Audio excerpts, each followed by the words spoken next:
Welcome in, Jason Priester, Clemson Insider. Appreciate everybody's tuned in tonight.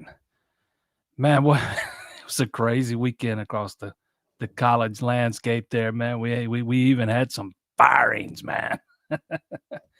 um, top top five preseason team fired their coach.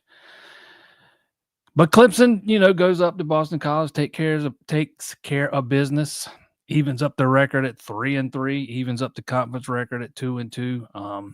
You know, it they did what they were supposed to do, what they needed to do. It was good to see them get off to a quick start, put some points on the board early.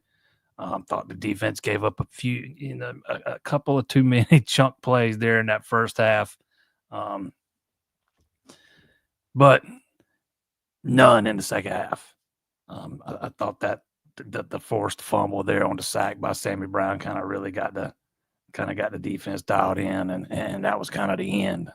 To that point, they kind of let them hang around a little bit, but good to see that offense kind of continue to do what it was doing in North Carolina. Again, you get off to the quick start. I think Cade completed like 12 passes in a row at one point, and he was spreading it around. I think 10 different guys caught passes in that game. Wesco had another big game. I think his third 100-yard game of the year. Man, that catch in the end zone was that's about as contested as it gets. Fortunately, it sounds like he's going to be all right after getting his ankle rolled. Not real sure what he's still doing in the game at that point, particularly when you know what you got behind him. A week ago, you took him out after one possession in the third quarter. This week, he's still in late in the third quarter. I don't know I don't. I'd probably have had him out of there by that point if it was me. Lucky that thing wasn't worse than it was because it looked bad at first. He's kind of been dealing with an ankle. Going back a few weeks, he's always got that thing taped up pretty good, or he has for a few weeks now. So they're fortunate that it wasn't more than it was, because it did not look good at first. It looked like he got rolled up really good, the way that leg kind of bent back, the ankle kind of folded underneath, but sounds like he's going to be okay. And if you're Clemson and you don't have him, man, you're probably in trouble. Again, not overly impressed with the backup in Vizina in his action Saturday. Kind of even Dabo said after the game Saturday probably should have called a timeout there before his first play. Boston College ends up having the perfect defense call for what they were running, but I don't know, man. He just doesn't look like he's got command of the offense, man. It just looks off when he's in there. He definitely does not look like a guy that is going to be or should be the starting quarterback next year. I ended up actually not going to Boston this weekend, so I was able to go watch some baseball. Actually took in all three scrimmages, so we can talk a little baseball if you want to. I was actually, had somebody tell me up there Friday that this was the most polished group of freshman pitchers they've had going back to even well before Bakich got there. And just based off what I saw, he might be on to something there. I was impressed with some of those freshman arms. It was a small sample size, but we can go there if you want to. As always, man, we can take it anywhere you want to. SMU coming up. Clemson opens as a 10.5-point favorite. It was quickly down to 9.5. That's where it was still at last time I looked. I've thought the last 3 weeks in this makes the third week in a row that I thought the spread was probably a tad bit too high, but they've covered the first two. We'll see if they can cover the third. It's going to get a little bit more difficult this weekend. SMU's a little bit better than than North Carolina and Boston College, who is just absolutely ravaged by injury. That Boston College passing game has been pretty good. They rank right up there, top 20, top 25, and top 10 in some statistical categories. Lonergan had been pretty dang solid for the most part up until Saturday, and they hit a few big ones on Clemson too. But yeah, it's SMU is going to be a little bit better than what you've seen from North Carolina and Boston College. Fortunately, you get them at home. Not sure what kind of difference maker that is these days, but it's at home.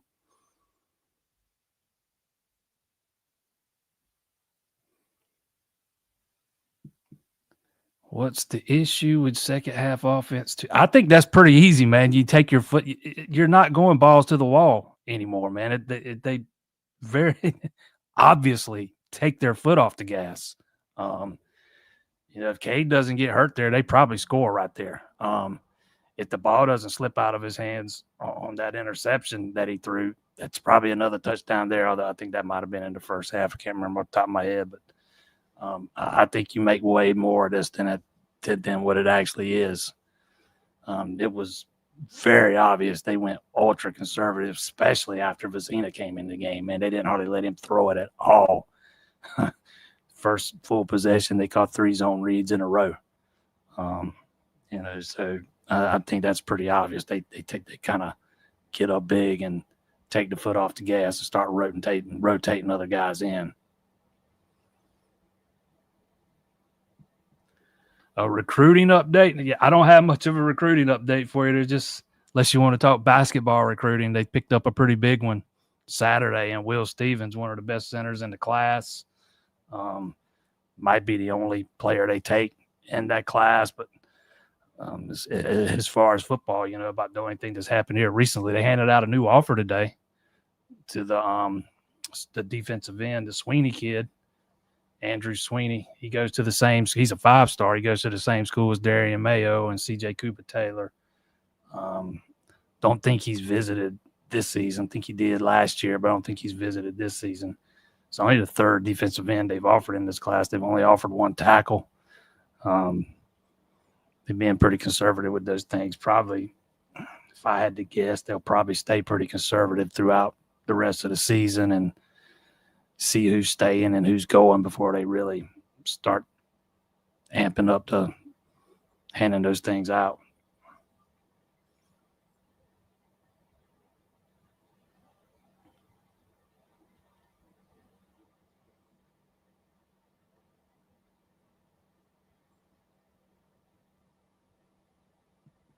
Cade is not the answer, but he will do. I thought he played fine Friday. I saw people killing him for the interception, but I thought the ball slipped out of his hand or he didn't get a good grip on it or something. He was throwing it to a wide open guy in the end zone. I didn't think he played terribly the last 2 weeks. And he's the only answer you got right now because there ain't nobody behind him going to be better than what you get out of him. So, it kind of is what it is at this point.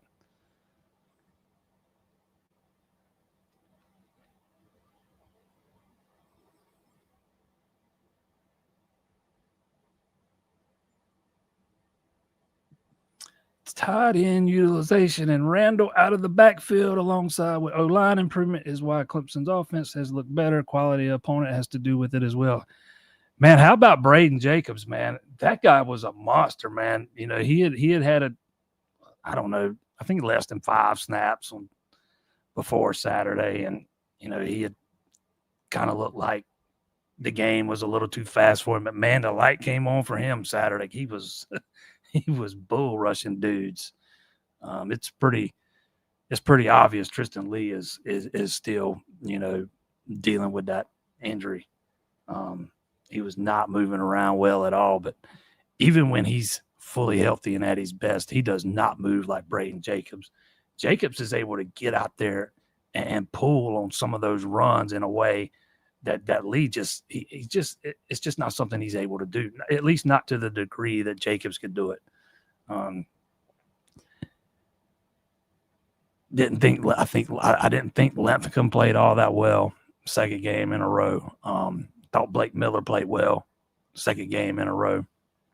But yeah, the offensive line as a group's been a little bit better than it was over the 1 and 3 start, absolutely. And it took them long enough to start getting Adam Randall involved a little bit in the passing game, man. But it's good to see him finally do it. And same thing with the tight ends. I had said multiple times they had kind of become an afterthought. And, we saw last week with Battencure, man, the big catch from Josh Sapp the other night. They need to be involved. They don't have to have half a dozen catches a game, but they need to be involved.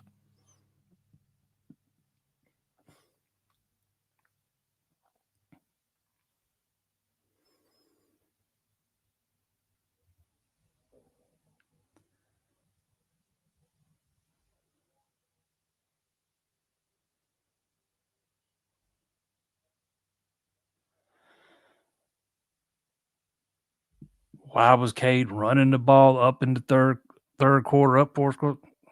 I mean, zone reads are part of the offense. It just kind of is what it is. I personally didn't have a huge issue with the play call. It's a conservative play call. Sometimes your quarterback needs to run it. My bigger issue was, why did you have him in there, period? I thought he probably should have been out of there by then. If they would have decided to sling it around, people have been griping about that too. I mean, sometimes you can't win for losing if you're a play caller, but the zone reads a part of what they do.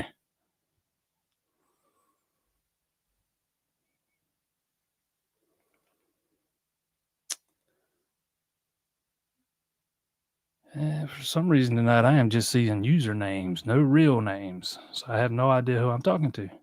Yeah, I love that set with Lawson on the interior. God, that guy is balling, man.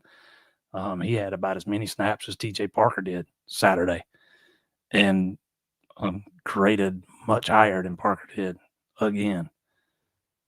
He has been an absolute bright spot along that defensive line. You could always see some of the potential, man, but I don't know that I thought that I saw him being as good as he's been this year. He's even better than he was as a pass rusher. His run defense is much improved. But yeah, I love those sets with Lawson. When they line him up on the interior with Hilton Parker out on the edge. I thought Peter Woods had a pretty good game too. He was pretty disruptive.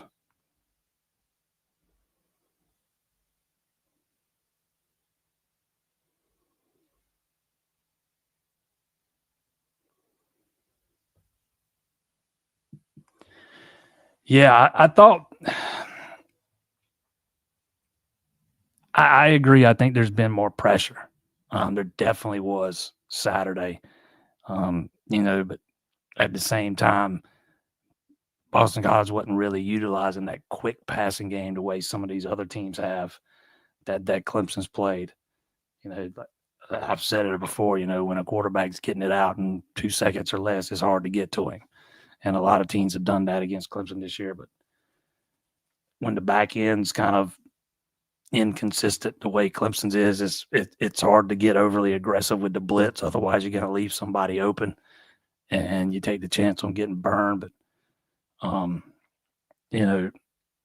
yeah, I thought, it took a while to get it going Saturday. I don't think they got their first tackle for loss till late in the second half. Late in the second quarter. It was definitely it might maybe the midway point of the second quarter. I can't remember exactly, but it was definitely well into the second quarter.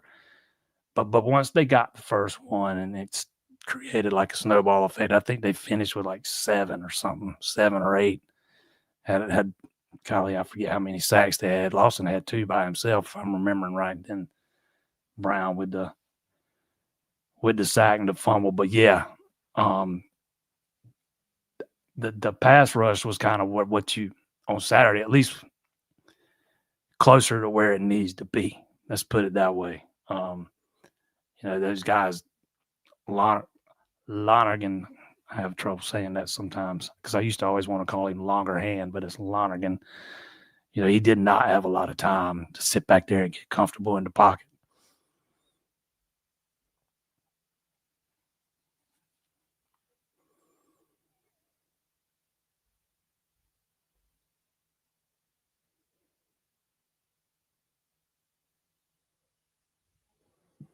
Yeah, I don't know if this offense is coming into its own, man.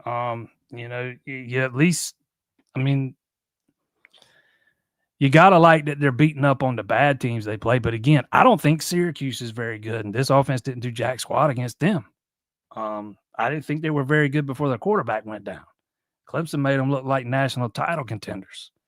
Um, so I don't think we're going to have the answer to that question until next week, or the next 2-3 games. You get SMU at home. You got Duke coming up, then you got Florida State coming up later. Fortunately, you get all 3 of those games at home, but I think that's kind of the big question here. Is this offense going to continue to play at the level it's played at the past 2 games once you start playing against better competition? Because Boston College's defense, particularly that secondary, was just besieged by injuries. I can't remember how many guys were listed as out, but on the Friday injury report, I think they had like more than 20, if I'm remembering that right. It was a bunch. So, I mean, you got to at least chalk up some of this to who they're playing. But we'll see. If for whatever reason Cade can't go, I think Clemson's in trouble, man. Unless for some, I do not have any faith in Chris Vizina at all.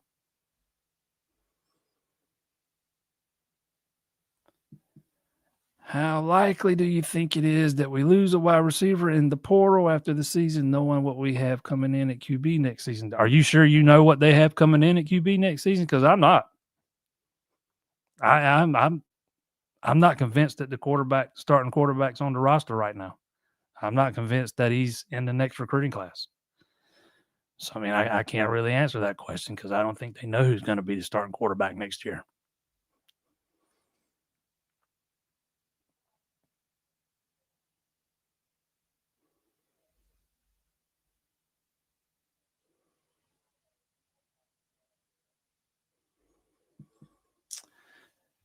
SMU still has a soft secondary. Yeah, they can be had on the back end. Stanford showed that Saturday. Like you said, they gave up close to 300 yards in the air. This is not – this SMU team is not as good as the one last year, or at least they haven't been to this point. They've already dropped a couple of games. I forget who they're to. One was the TCU, if I remember. No, one was the Baylor. I don't think Baylor's all that. But, yeah, they've shown they can be had on the back end. You just got to hope that the sprained ankle doesn't hamper Cade too much because they absolutely need him, man. Might not see him running around as much, but they absolutely need him back there.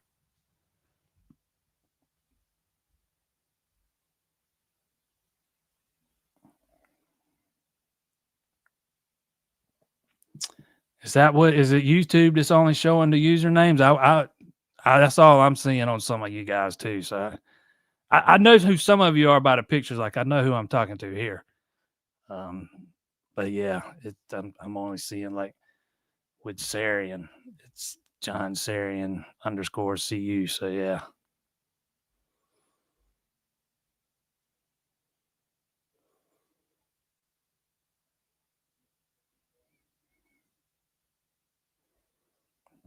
But yeah, Google screws up everything they own or touch.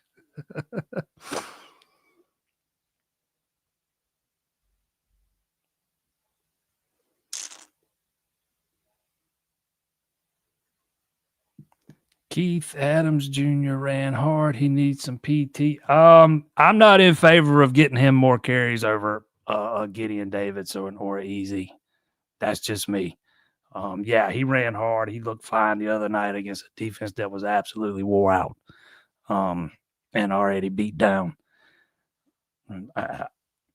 I actually kind of like Adams, if you want to use him in some short yardage situations and stuff, but I am not in favor of getting him more time at the expense of the younger guys on the roster that need these. I'm in, for me, you need to find a way to get Gideon Davidson more touches. Can't believe he didn't get a few more in that game the other night with the way it got out of hand so quickly. I got serious questions about the rotations at running back. But none of them really involve Adams.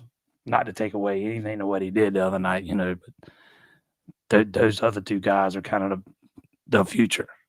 To me, those are the guys that need the carries.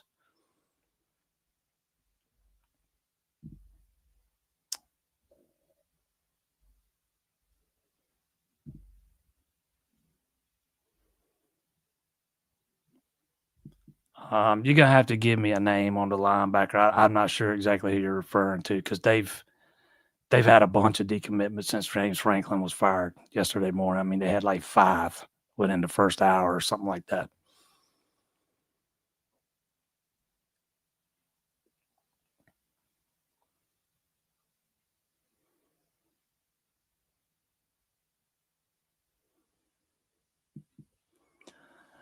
A lot of folks are screaming that we aren't running enough. They ran it enough the other night. They just didn't. It just wasn't the running backs doing it. I did have the box score pulled up right here, but it suddenly went away on me. See if I can get it right up back up here real quick.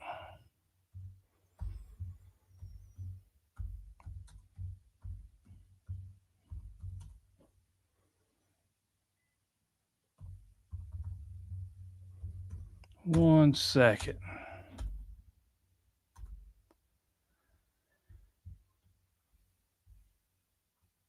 Because you had Cade a little bit more involved running the ball.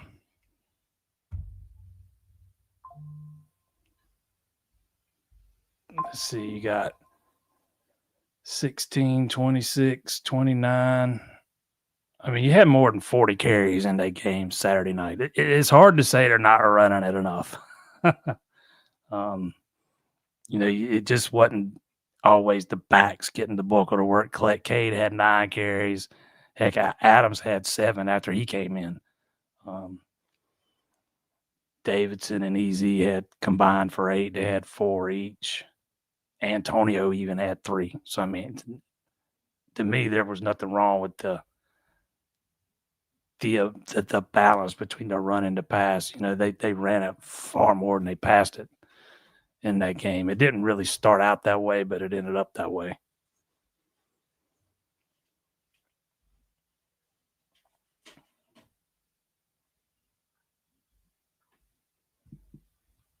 If you put Pearman in at QB, I'd bet he'd throw to the tight ends and you take a step back from what you already get. Now, if you want to make the argument that you'd rather see Pearman over CV, if Cade couldn't go for some reason, I'll listen to that. I might even, you might even can convince me of it. But you can't convince me that he's the best quarterback on the roster.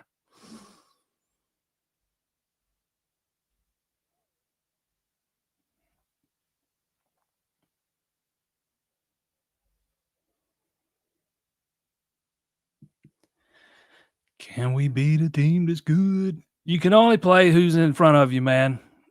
It is what it is.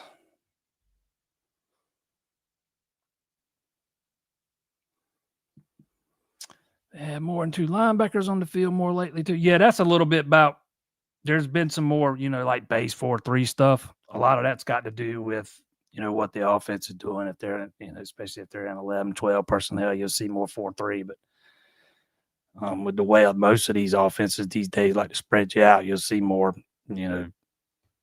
4-2-5, those kind of things, more of a nickel look. But yeah, over the last couple of weeks, we've absolutely seen a little bit more of that base 4-3, which gets Jeremiah Alexander on the field more.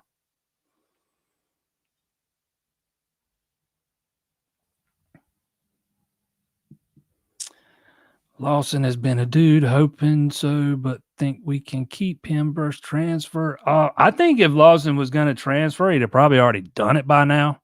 I mean, that he's got 1 year left after this year.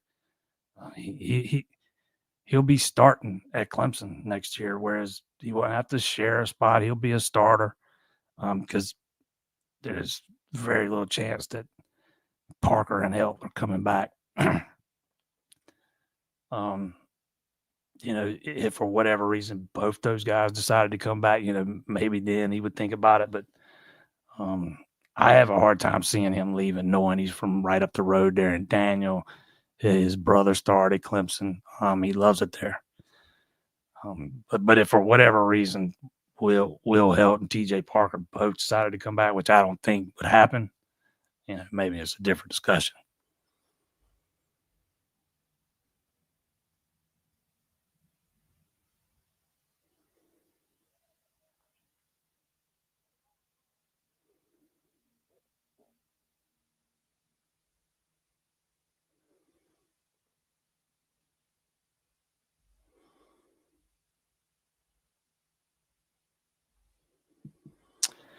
Next 4 games will have QBs that can make plays with their legs. Saturday will be a good measure to see how much or lack of improvement the defense has made with that since start of the season. Yeah, the competition is going to amp up exponentially.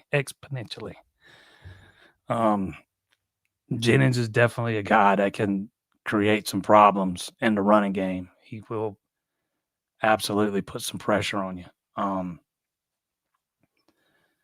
I'm kind of curious to see how they respond to that too. They did not.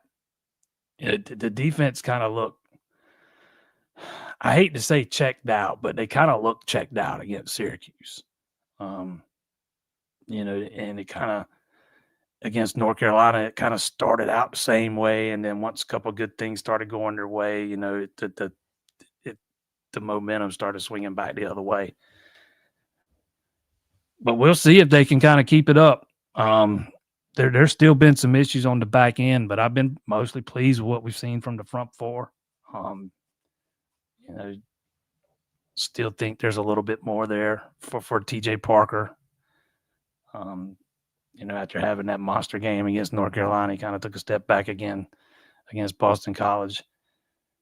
But yeah, for the most part, that front 4 has played pretty well for the past 2 games.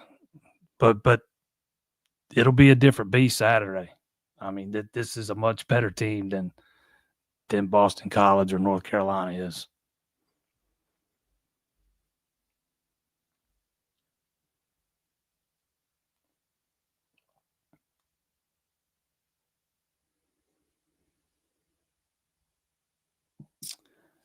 Corners are average and linebacker coverage is not helping the defensive line. You got a linebacker or two that's definitely not their strength's definitely not in coverage. I would say your corners are not, or at least some of them are not playing up to their capability. I don't think they got average talent at corner. I just don't think they're playing up to the level they're capable of playing to for whatever reason. I think Terrell's gotten a little bit better over the past couple of weeks. He's a little bit more up and down Saturday. I thought Hampton played a little bit better Saturday, but there's been some issues at the safety spot for sure. I thought Ricardo Jones had his best game Saturday. Maybe that's a building block for him. Still need a little bit more consistency from Khalil Barnes, and you got a guy like Hannafin who's kind of learning on the job out there. So there's got to be some probably boneheaded moments from him, but I would say I definitely expected more from the secondary than what we've got so far, though.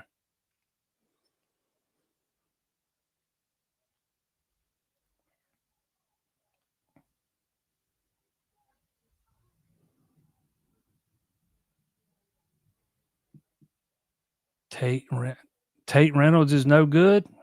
I don't know. I like Tate, man. To each their own, but he's not a plug and play guy, I don't think. Especially seeing how he's missed most of his senior season hurt. He didn't get he took such a giant step in his development as a junior. if he could have done the same as a senior, who knows what happens? But you know, there's a lot to like about Tate Reynolds, man, but I just don't know that he's a plug and play guy.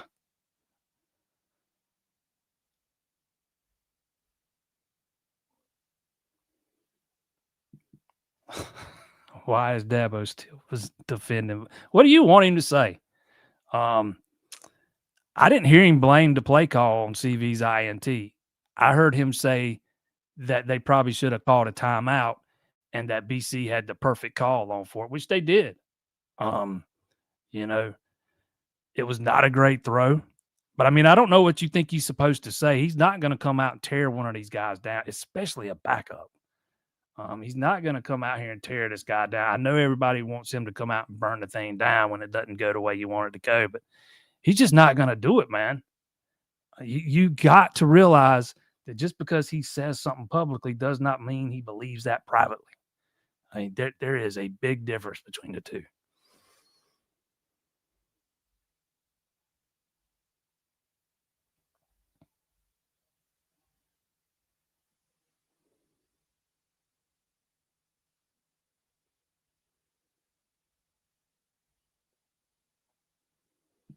What were the expectations for Vizina? This is his third year. My expectation would be for him to be ready to step in and start if the starter got hurt. And I don't know that he's there. And based on what I've seen with my eyes, I don't know that he's going to get there. You know, I heard good things about him in the fall. I heard good things about him in the spring. Sometimes you don't know it till you see it. And we just hadn't really seen anything from him since he's been here. You know, but yeah, that would have been my expectation for him this year. My expectation would have been for him to be ready to take over next year, particularly since it's seeing as next year will be year number 4 in the same system, same QB coach. Some guys some guys just don't live up to their billing coming out of high school, and so far he's not done that. I mean, it's a small sample size, and he might end up proving all of us wrong, but I have not been overly impressed by what I've seen from him so far. No, Cade cannot come back next year. I think the uncertainty at QB next year will cause one or two guys to leave. Look, the guys inside that building will know what the plan is. Just because the outside might not know doesn't mean the inside doesn't know. That staff's not going to leave those guys, especially some of those pass catchers who might be on the fence. He's not going to leave them in the dark. He'll let them know what the plan is. Doesn't mean everybody comes back. I mean, we're in an era now where there's free agency from year to year, and both those receivers, they were tampered with last year, and they had offers for more money to go make more money elsewhere, and they both chose to stay. But that happened again this year. I have no idea. Some of that might depend on what the plan is at quarterback next year. But just because we don't know exactly what the plan is doesn't mean the staff's not going to fill them in on what the plan is. And the portal doesn't open until well after the early signing period. It's like January 11th or January something. It's only open for 10 days, but by then they'll absolutely know what they're going to do.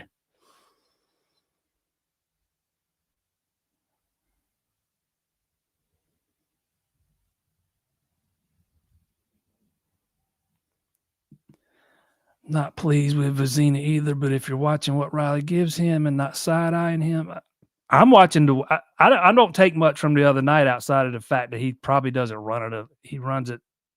I expected him to be a little bit better of a runner.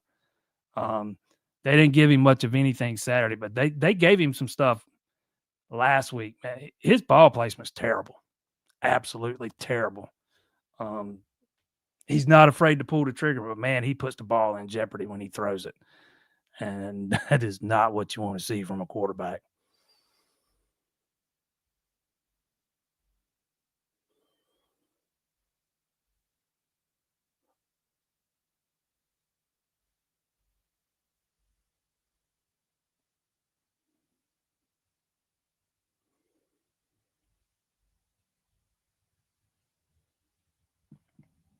2027 linebacker. Seeing as coaches couldn't really get involved with them until June 15th, he probably had very little to do with that. And he didn't go out on like I don't think he went out. I think he does it. I think he did it last year at Penn State the way he does it. And I don't think he went out on the road much at Penn State either.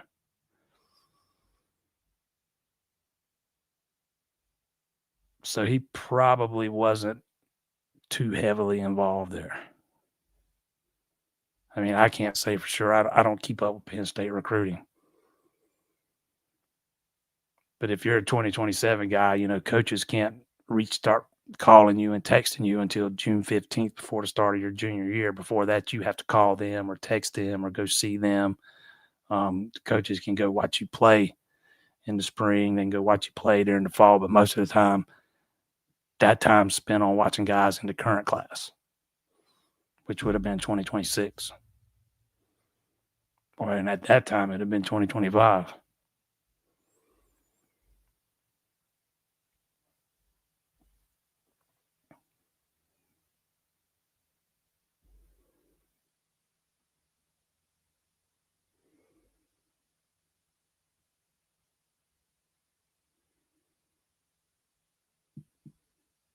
Do I not believe we were close before halftime to that game not being as close? I thought the defense let them hang around a little bit there for about a quarter and a half, but no, I don't think it was. I never thought it was going to be that close. I was pretty confident they would end up pulling away.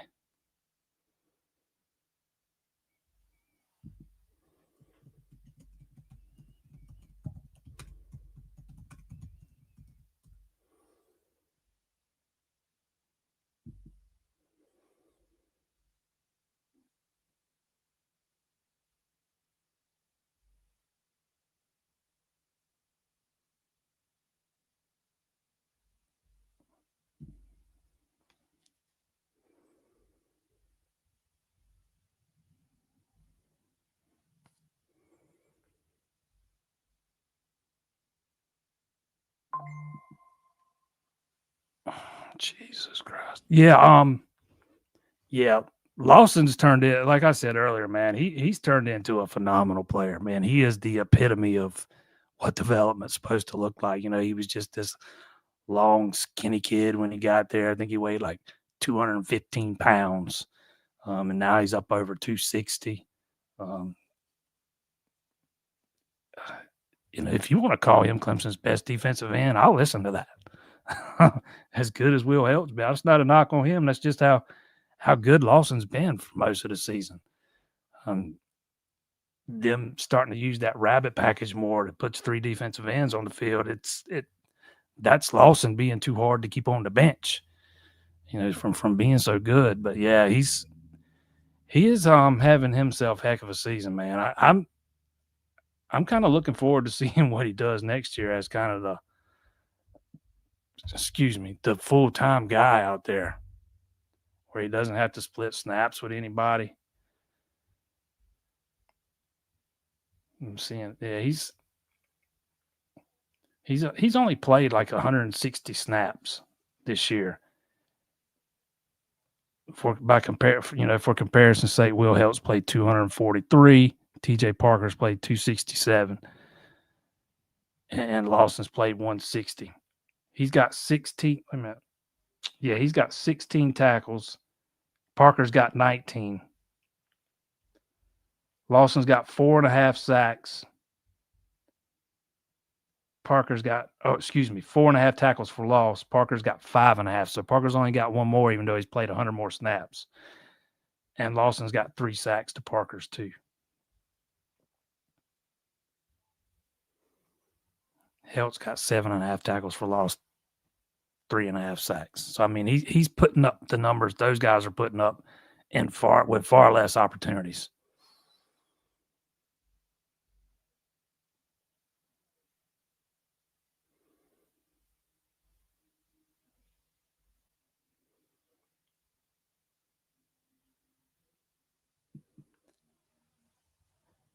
Any chance Helt comes back for one more year? I don't know for sure. You know, I just with the season he's having, and with this kind of season he's had, and you add that in with Clemson's outlook for next season, I'm probably gone too. But in this era where you can pay these guys, you know, some of them might decide, hey, it's best for me to come back and come back another year, and some of them make more money than they would as a NFL rookie, And I'm sure if Help decided to come back, he'd make bank, but that's going to depend on him, and some of that's probably going to depend on what happens the rest of the way. But he's had a pretty dang good season so far. I would lean more towards thinking he probably goes than stays.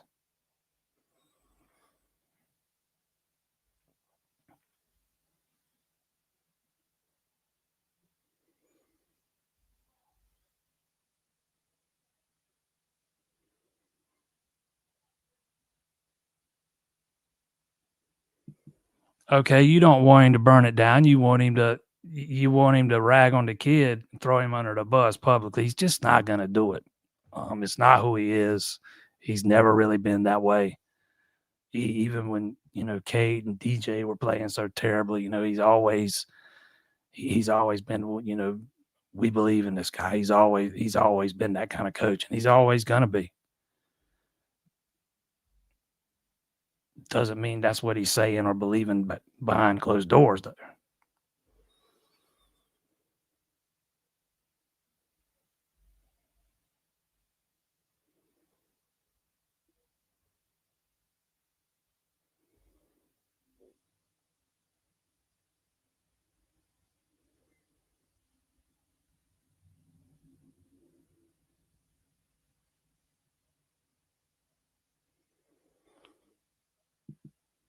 Need to get Amari Adams Jr. involved, and Randall needs more than 10 touches a game. Yeah, I'd like to see Randall have a minimum 15 carries. I'm not saying 15 touches, 15 carries. And I'd like to see at least one of those other two backs get a minimum of 5-6 a game. That's 20 between the two backs. But that, if you can get it 12 and, if you can get that number around 18, 12, 13, 14 for Adam and, 4, 5, 6 for one of those other younger guys, I'd take that too. But, golly, let me see if I can get snap counts up here. I want to see. I hadn't even looked at them yet.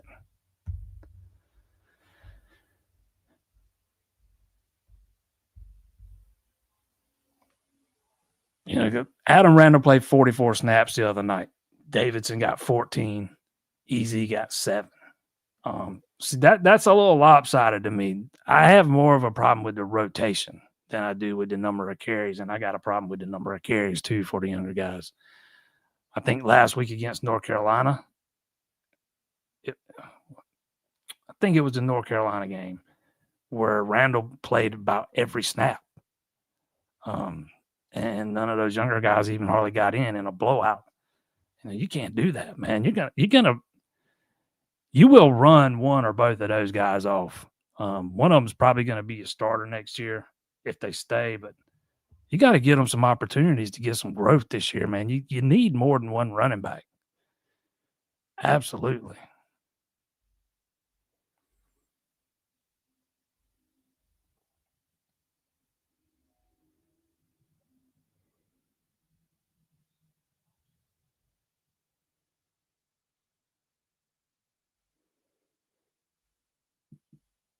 Yeah, the officiating in that game was pretty bad.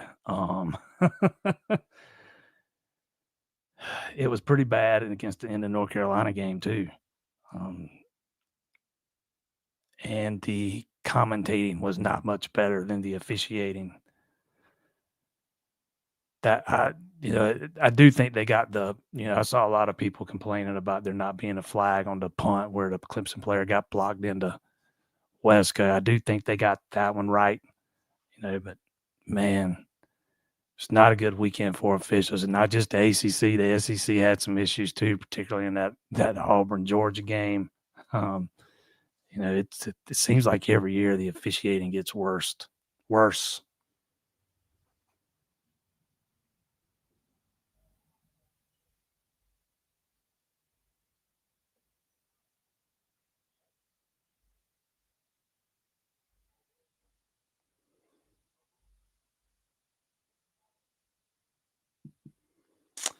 Fingers crossed what Rump has done with Lawson, he'll do with Mayo. Uh, I anybody that has listened to this thing for a while knows I'm big on Mayo, man. I think he's got a lot of potential. Just with him being, as big as he is, 6'7", he's got it's kind of a what's the word I'm looking for here? It hurts him as a defensive end. He's got it, it he's got to be more precise with his technique and knowing how to play with leverage and stuff, which is probably taking a little bit longer to acclimate to. But yeah, there's a lot to like about Mayo. But I think Clemson's going to hit the portal for some ends next year, at least one, maybe two. Um, you look at what they've got on the roster, what you think is coming back, and really that's just Lawson, right? And then Mayo and Watford, because I don't, you can't expect Parker and Elk to be back, Denoff will be gone, and then you look at what you got coming in the next class, and it's just J.R. Hardrick, and he's a developmental guy. He's absolutely not a plug and play guy. So I think they're going to have to go grab probably a couple at least. Heck, today, the 2027 5-star kid they offered, he's only the third end they've offered in 2027. So, I think the writing's on the wall there with what they plan to do, but hopefully Mayo does take that same track, although he did not have to work on the physical part the way Lawson did. Mayo was 260, 265 when he stepped foot on campus.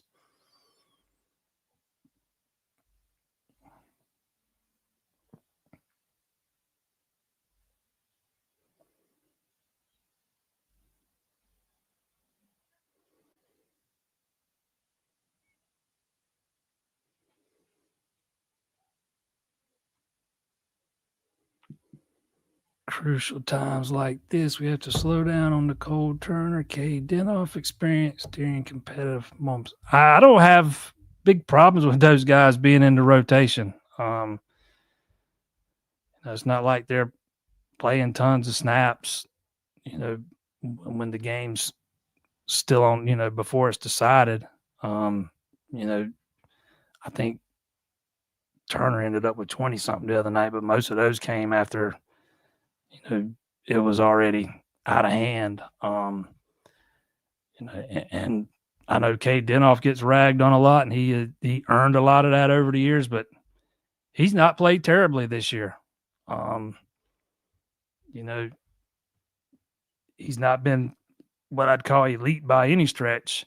He's had some weeks where he's up and he's had some weeks where he's down. I didn't think Saturday was one of his better efforts, but there's been some times this year where he's been pretty good over there. But he's another guy that's not getting, a ton of snaps. He's not taking them from anybody else.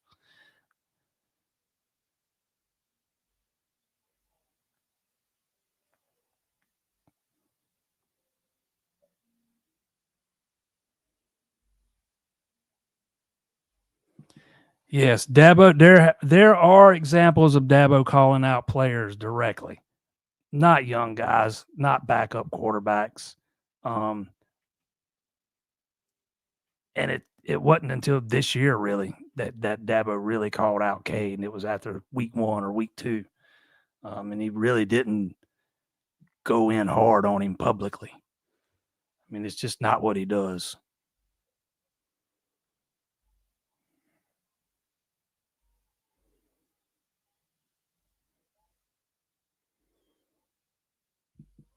Yes, I think Peter Woods would be a first-round pick.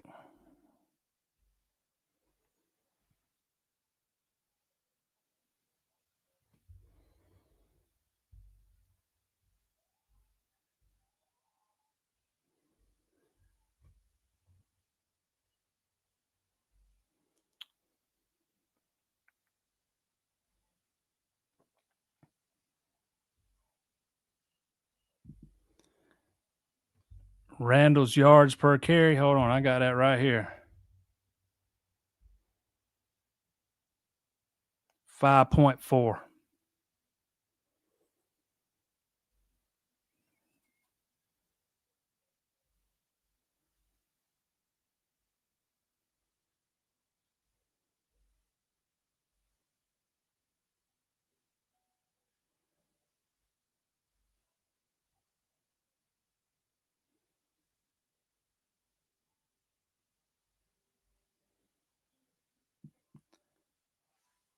Wesco has been unbelievable. Don't know what's happened with Moore. He's barely made an impact. There's been a lot of times this year Moore's been running wide open, but the quarterback don't see him because he's not routinely the first read. But he's definitely not had the season that I thought he'd have at this point. We'll see what the future holds with him.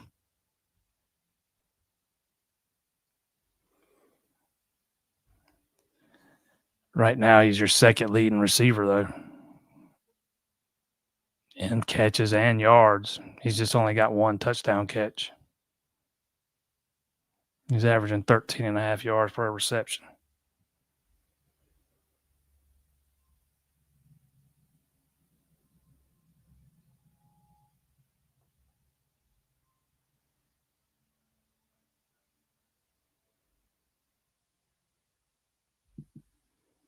I mean, again, TJ Moore's the second leading receiver on the team. I mean, who says he's regressed? I'm not sure that he has.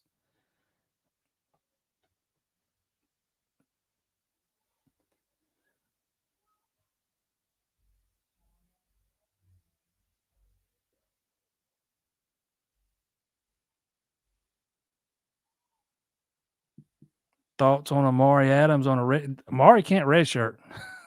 It's too late for that. I think Amari's going to be a monster. If he wanted to go somewhere else for more money, he could have done that coming out of high school, because I can tell you for a fact he had bigger offers from other schools. And he never really wavered, despite what you might have seen in the media. He never really wavered at all. You can't ever guarantee a guy's coming back, but when you're talking about losing Peter Woods and DeMonte Capehart, there'll be a lot of opportunities for him next year. I would pencil him in as probably one of the starting D tackles next year right now.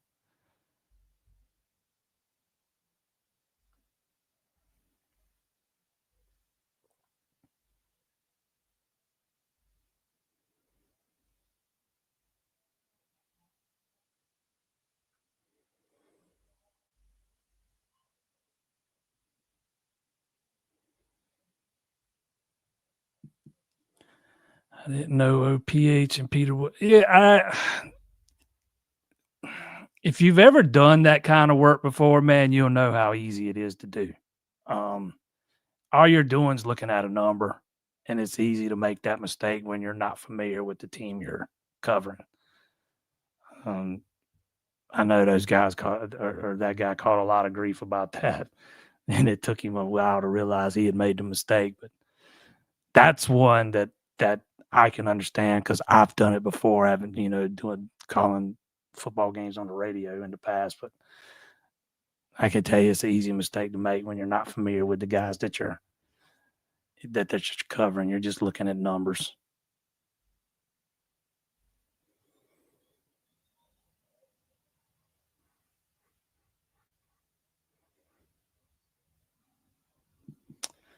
The blocking into the returner, I get the lack of rules, but dang, that guy. Actually, I think the rule is that if he's just blocked into, if you block a guy into his own teammate who's trying to catch a punt, it's not interference. If you intentionally throw him into it, then it would be interference. And I didn't think it was all that egregious if he was intentionally trying to do it or not.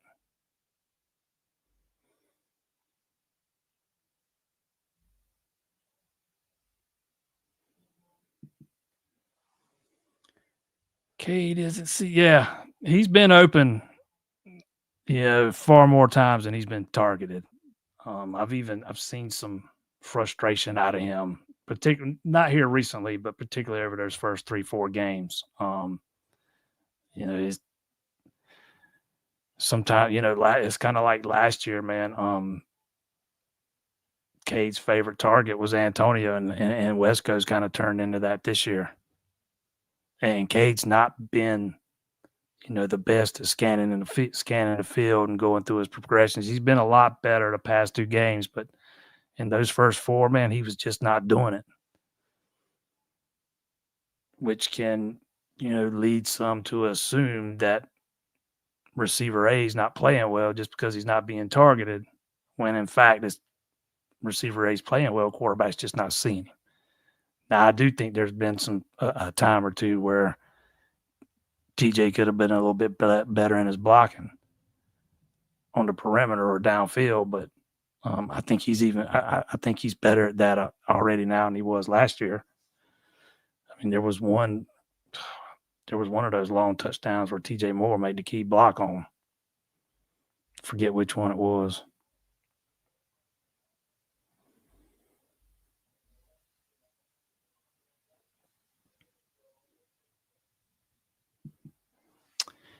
Gideon Davidson is your future back. Got to get him some experience. And not only that, you don't want to run him off, man. That's been my biggest gripe about this team so far is the lack of carries. They just did not learn their lesson last year.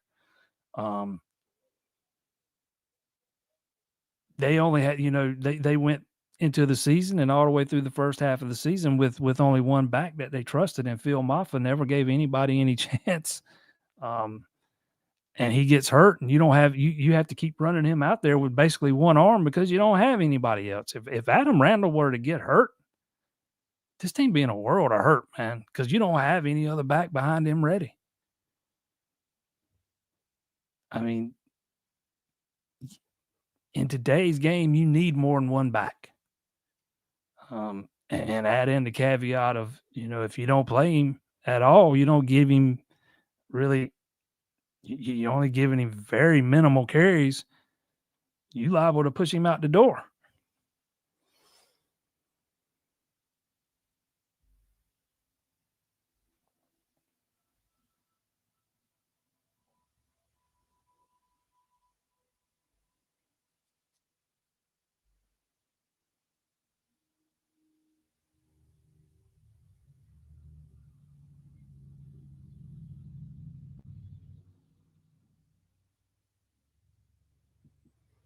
Green getting snaps over Cape Hart. I don't think it says anything. They've always liked to heavily rotate those guys on the interior to keep them fresh, and Cape Hart's never been an every down guy. And Green's played pretty well for the most part this year.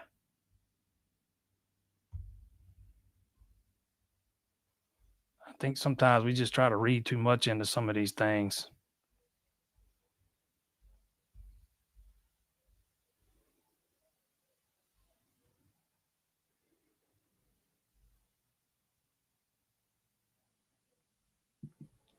Do you really realistically think Dabo opens up to take Trent? He just did it last year.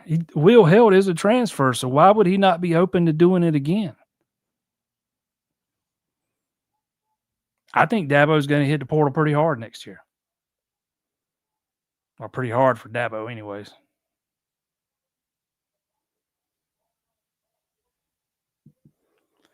I just think every play they run for Turner should go to Davidson. They don't even play the same position. A wide receiver is not taking snaps away from a running back, man. He's just not.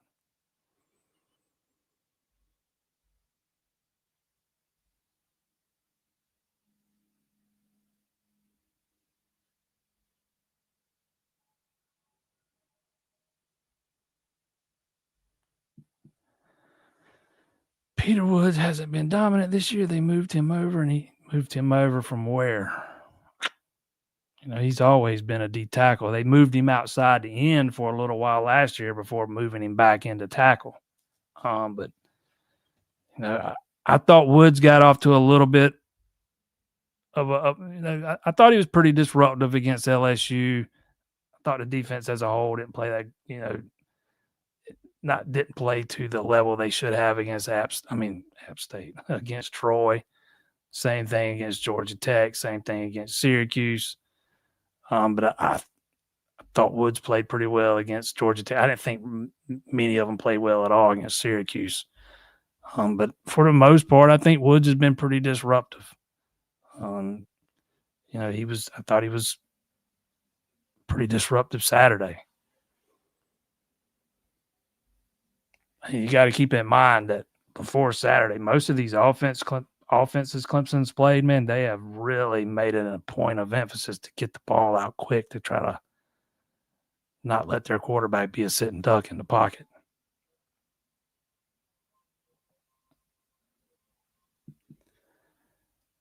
Do I think the spread's too high? Yeah, I talked about this earlier. I thought the spread was too high against North Carolina. Then they go out and covered it with ease. I thought the spread was too high against BC. They go out there and cover it with ease. Yeah, I think the spread's probably a little too high against SMU, so we'll see what happens this week.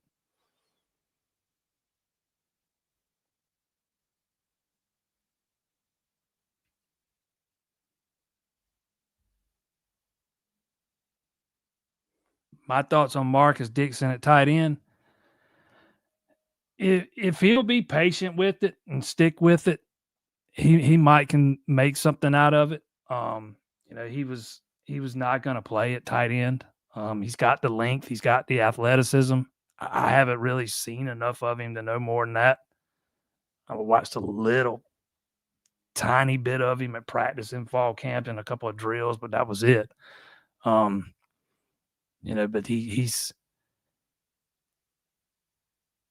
it's going to take some patience on his part because he's got a little ways to go there.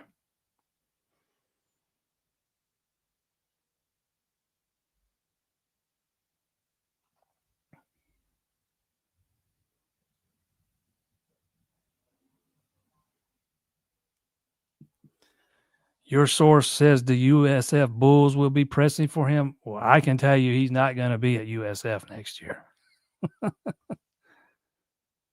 If he goes anywhere, it will not be to a G5 team or a former G5 team. Heck, they are still a G5 team, aren't they?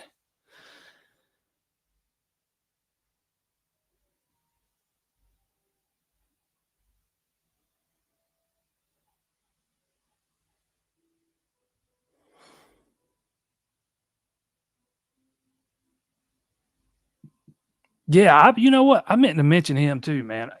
The little we've seen of him this year, I've really liked Ronan O'Connell. I'm kind of excited to see some of these new offensive linemen, start to kind of be phased in over the next year or two. See, I think Clemson's probably going to have to pit the portal for an offensive lineman or two next year too, because I don't know that, they're going to have 5 of these young guys that's ready to go, win a football game in Baton Rouge week 1 next year. So, but yeah, Ronan O'Connell is definitely. I think Easton Ware is another one. I haven't seen a whole lot of Mason Wade, but he's flashed a little bit. I've heard some good things about him, but Ronan O'Connell is one. He looks like he's got some meanness in him.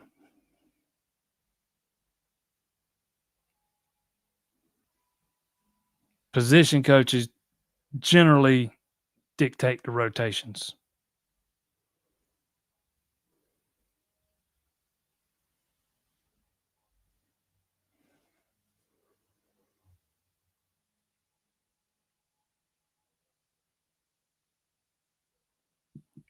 Well, Dabo's not going to be talking much about 2026 right here in the middle of the season of 2020. I mean, I just don't know what you want him to say. You say you don't want him to tear him down. I mean, he's not going to tell you what his plans are. If he's planning on going to the portal for a quarterback, he's not going to tell you that right now. you don't want the kid to check out in the middle of the season. You want to see him continue to do everything he can to at least try and get better. You got to keep continuing to build him up. No matter what he looks like on the field, you got to continue to build him up publicly and discuss those kinds of things, the critiques behind closed doors and on the practice field. That's kind of the way I see it.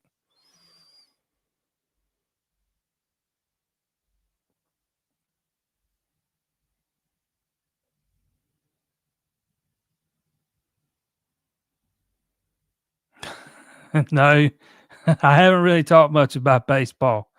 Um,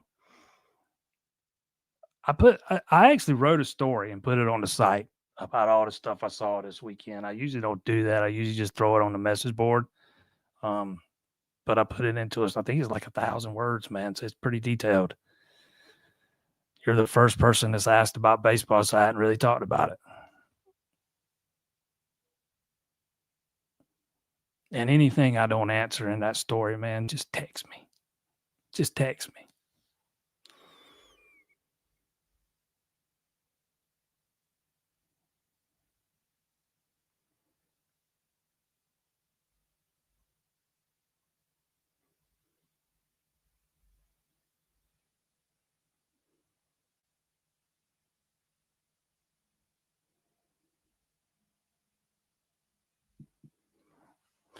He'll field those questions on other guys and say he's just not there yet. He needs to work on X, Y, Z, etc. But at QP, everything is awesome. He's protecting their confidence. I don't know. I think you're kind of comparing apples and oranges, man. Usually when he's saying the things that you're saying, he's talking about young guys that aren't playing yet. CV is the backup quarterback, the guy that you need to be. I mean, why do you need him to say publicly what he needs to work on? I mean, I don't understand that. Why do you need to hear that publicly? We all see it with our eyes. We know it. Um, Dabo knows we see it with our eyes. He knows we know it.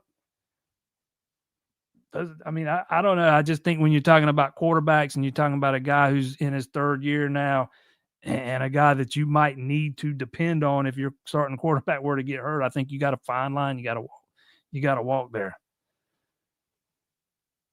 I mean, I don't. I guess I just don't understand the fans' need for Dabo to critique every little thing he sees wrong with every player, particularly the quarterbacks, and especially the backup quarterbacks.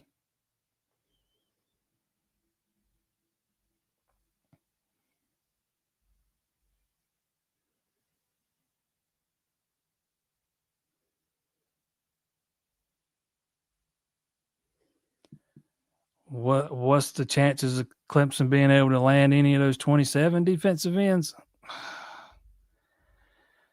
I think I don't know about the guy from today. I don't know that much about him yet. I think they got a realistic shot with Streets, the kid from North Carolina, but I don't know that they have much of a shot with the other kid.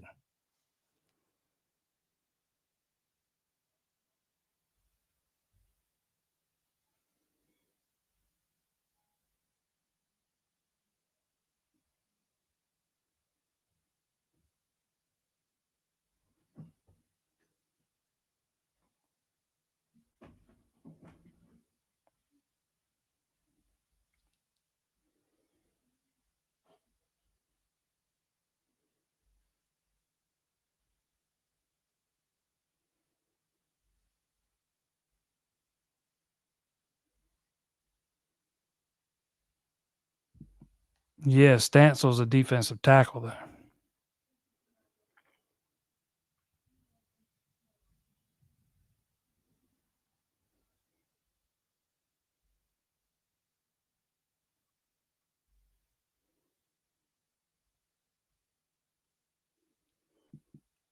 Yeah, I think that game probably happens, the LSU game next year. I don't think the series with Georgia or the series with Oklahoma happens, but I think they'll probably play that. Now, would I be shocked if they ended up doing away with it? No, but as of right now, I think they probably play that one since they've already played the first one.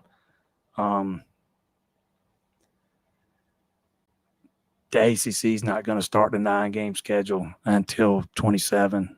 most likely. So that won't impact from at least from Clemson's standpoint, it won't impact them.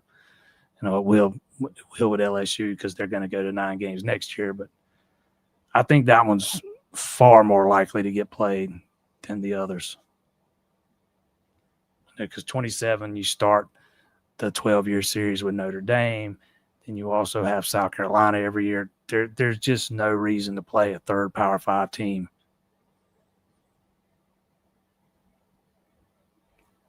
Now, if everybody else was doing it, it'd be different, but nobody's going to be doing that.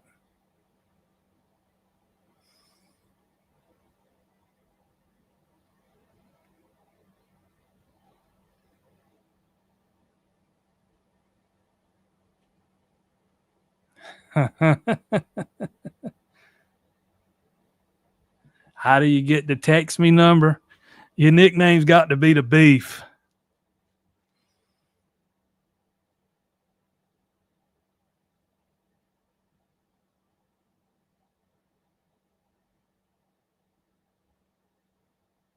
I don't know what Tate's injury is. I just, I just know he went out in game 1, and as of last week had not returned. I don't know if I didn't even look to see if he played Friday night. I don't think he did.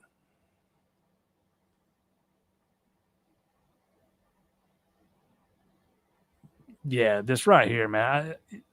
I think there's a fine line you got to walk when you're handling quarterbacks, particularly when you start talking about the backups. I think you can be a little bit more critical of your veteran starter, but when you're talking about a backup that's never started a game and has played very little, I think you got to be a little bit more careful.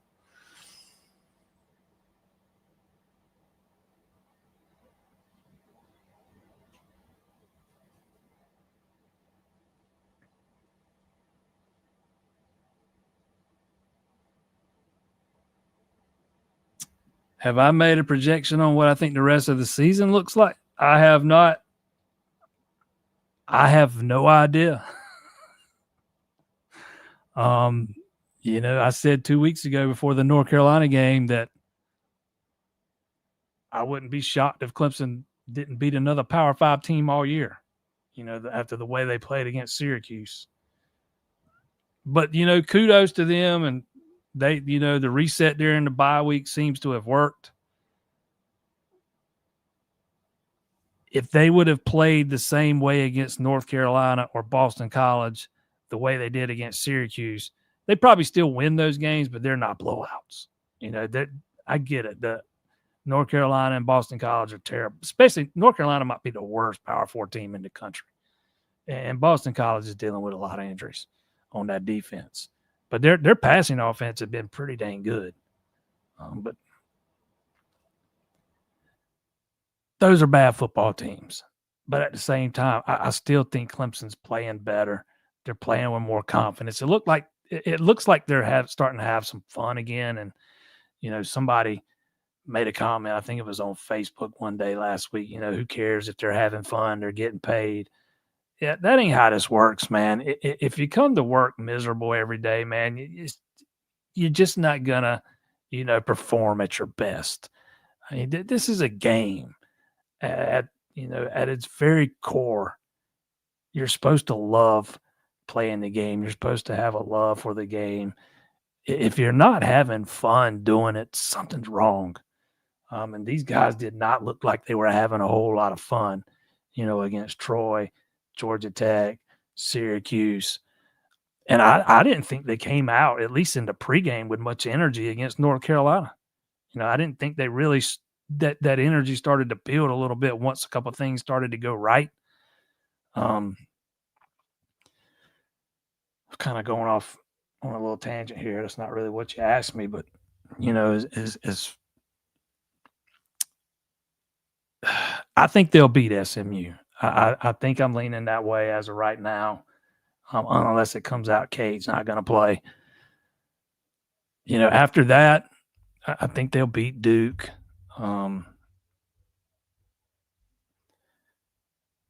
That Florida State game, I don't think Florida State's all that either. I mean, heck, they've lost all 3 other ACC games.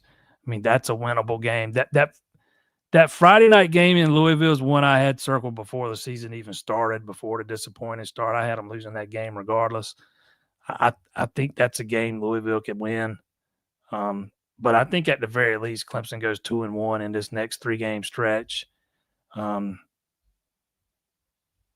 could easily see them dropping one to Louisville. And I've not been overly impressed with anything South Carolina's done, man. I think they go to Columbia and win there. So, I mean, I think you're looking at about an 8-win season, if I had to sit here and guess right now.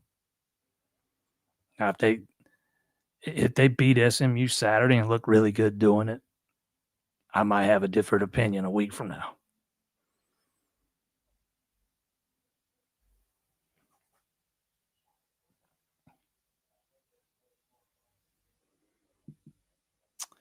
Does a new OC change our trajectory with current QB commits? It very well could. I think it could with Tate. It wouldn't with Brock Bradley. He's actually flat out told me as long as Dabo's the coach, he's coming. And I know people hate that take because he's a 3-star and all this, but the kid, the biggest thing that hurts him is he's a little undersized. Kid can play. I don't know that he'll ever be a starting quarterback, but he can play, man. It gets a little murkier with Hughley. I can't say one way or the other. So let's just say I don't know about Hughley. I could see it being a factor with Tate. Not saying it would be. I'm just saying I could see it being one. Part of what attracted Tate to Clemson was the baseball too, though. So let's keep that in mind.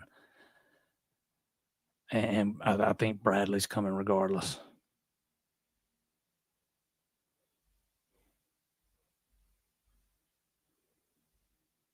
No, I haven't forgotten about the Gainesville kid. He's a 2027 quarterback, though. He won't be here till 27. You talking about Lenoris? Yeah. Was never a fan of the Mike Shula hire as the offensive coordinator there. They're trying to turn him into a pro-style pocket passer, man, and it's just not who he is. All my South Carolina fans, any that are friends of mine, I got a few that watch this thing sometimes, and they're not gonna like what I'm about to say, but just the way I felt. I hated when he committed there because I thought they were gonna. I didn't think he'd ever reach his full potential there. That's just the way I felt about it.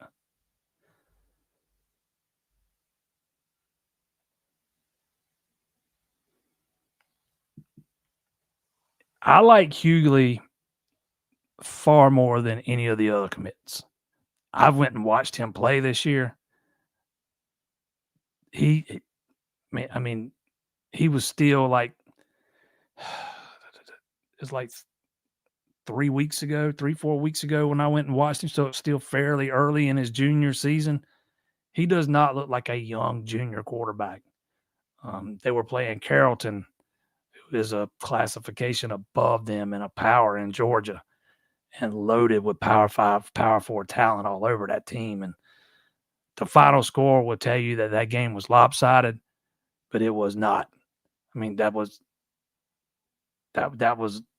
a very competitive game. Hughley kept them in it, kept them within one score for the most part throughout, and they scored a touchdown real late to make it look a little lopsided. But Hughley did throw a pick six at the end of that game, which is what meant that's the score that made it look lopsided. Once they were in desperation mode and he was trying to make something happen. But man, he's got an arm, man, and he is accurate with the football. He can throw it in a tight window.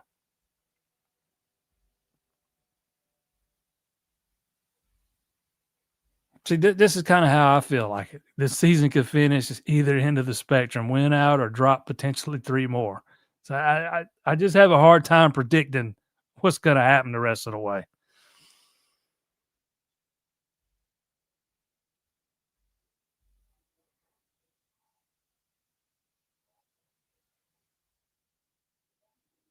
Do I think you need an overhaul with the coaches? No. I mean, does that mean there won't be a tweak or two made? There probably will. You just can't convince me that this staff's littered with bad football coaches, man. You think Mike Reed's forgot how to develop cornerbacks? I don't. I think Mickey Kahn's done a hell of a job developing safeties over the years at Clemson. He catches a lot of flack from Clemson fans, and I don't know why. Um, Matt Luke's one of the best offensive line coaches in the country. Chris Rump's been very well respected as a defensive coach on the or defensive end coach on the college level, the pro level. Same with Nick Eason, coaching defensive linemen. Um, you know, I like Tyler Grisham. I don't know about Spiller. I'm starting to question his rotations and stuff, but outside of that, I don't have huge problems with the coaching staff. Now, does that mean that they all work well together and are this tight knit, cohesive unit? No. Um, but if they're not, it doesn't mean they're bad football coaches. Um, People want to start talking about who's on the support staff. I don't care who's on the support staff, except for the higher level guys. Guys like Lonnie Galloway, who's volunteering. He's not even getting paid. I think John Gross is a pretty good football coach. Um, there's two right off the top of my head. Lorenzo Ward's, I think, is a pretty good football coach. There's some pretty good coaches on that support staff, and the guys that are on the bottom end of the totem pole on that support staff, I don't care about because they have so little impact on it anyways. But, no, I don't think the staff's littered with bad football coaches.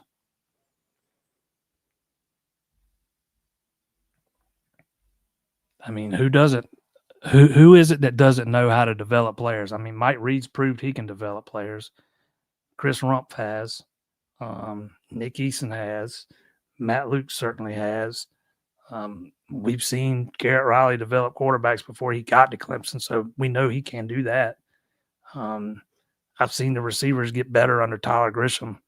Again, I don't know about CJ yet, but the rest of them, and I got certainly no issue with Tom Allen,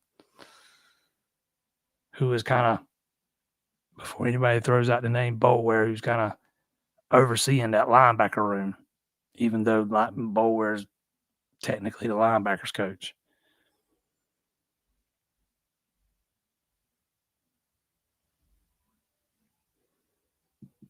Yes, I have already talked about Jacobs. He was a monster Saturday.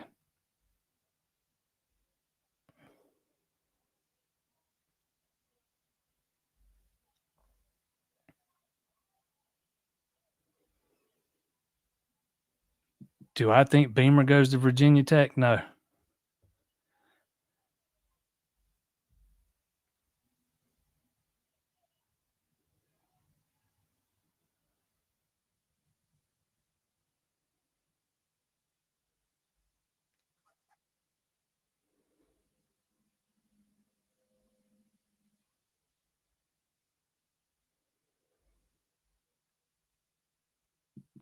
Gideon Davison was not a leftover at running back. Neither was David Ezuyume. I don't know where you get that from.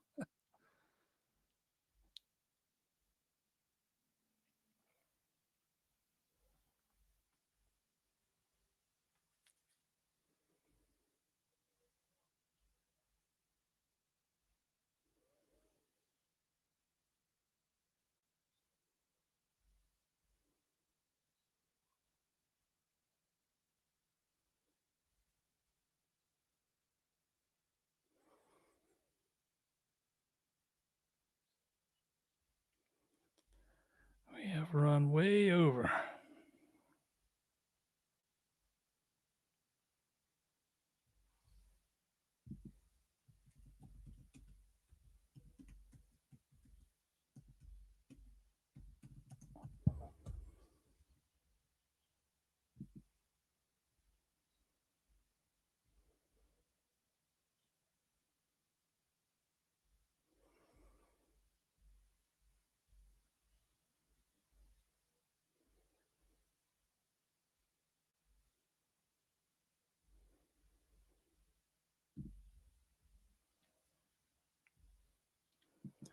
That's not. I didn't say he had done anything.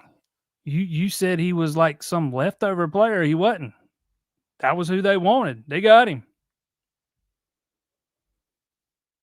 And you said the same thing about Gideon.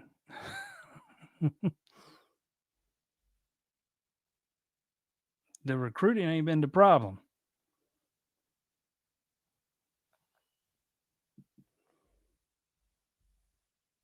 I mean, if we want to call Easy a leftover, or one of the top 5 backs in the class a leftover,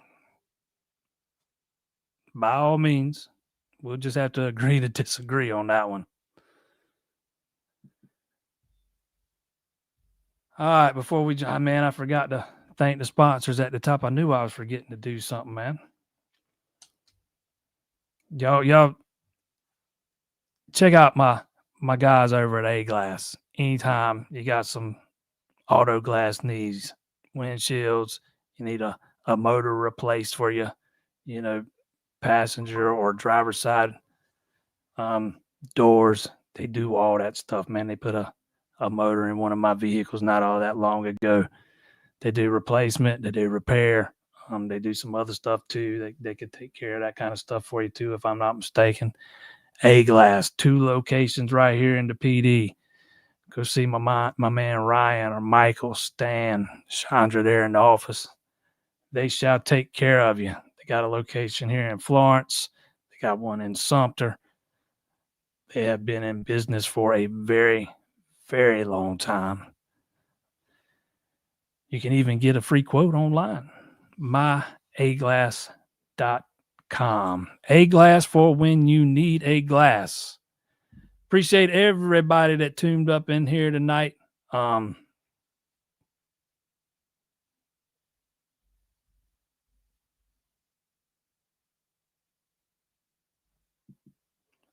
don't care where TJ Moore's from. He's not going to USF, bro. And I don't think there is one staff in the country that has the best coach in the country at every position. You'll never see it. No, I do not have a problem with Tyler Grisham and what he's done with the wide receivers. No. Without him, you don't have Bryant Westco. You don't have TJ Moore. So no, I don't have a problem at all with. I think those guys have shown improvement. I think Antonio's shown. I think he was left a crap show when he took over. I don't think the wide receiver room was in very good shape. There were a bunch of busts in there. Some of the guys they had already started recruiting when he took over ended up being busts. But since he's kind of gotten that room the way he wants it, I have not had a big problem with wide receiver play. When your quarterback doesn't live up to the billing, it kind of trickles down and impacts, what you think of the wide receivers. I get it. Some of you guys Grisham's never gonna, be okay in some of you guys' eyes. You developed your opinions way too early in the process. From my point of view, didn't really give him a fair shake.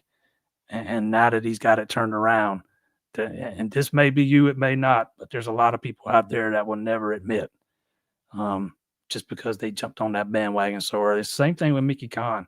I don't understand all the hate he gets, man. He's turned a lot of solid safeties into really good safeties. If you want to say that he's not been able to attract the higher end talent, okay, maybe so. But I tell you what he has landed, I think he's done a really good job with them. But no, I do not have a big problem with Tyler Grisham at all. Go see my guys over at A Glass. Again, 2 locations in the PD, one in Florence, one in Sumter. And don't forget, man, to check us out on the site, ClemsonInsider.com. Right back here next Monday. I think Brandon's going to be back next Monday. We might even have one more. Not sure yet, but we're trying to work on it. So until then, see y'all next time.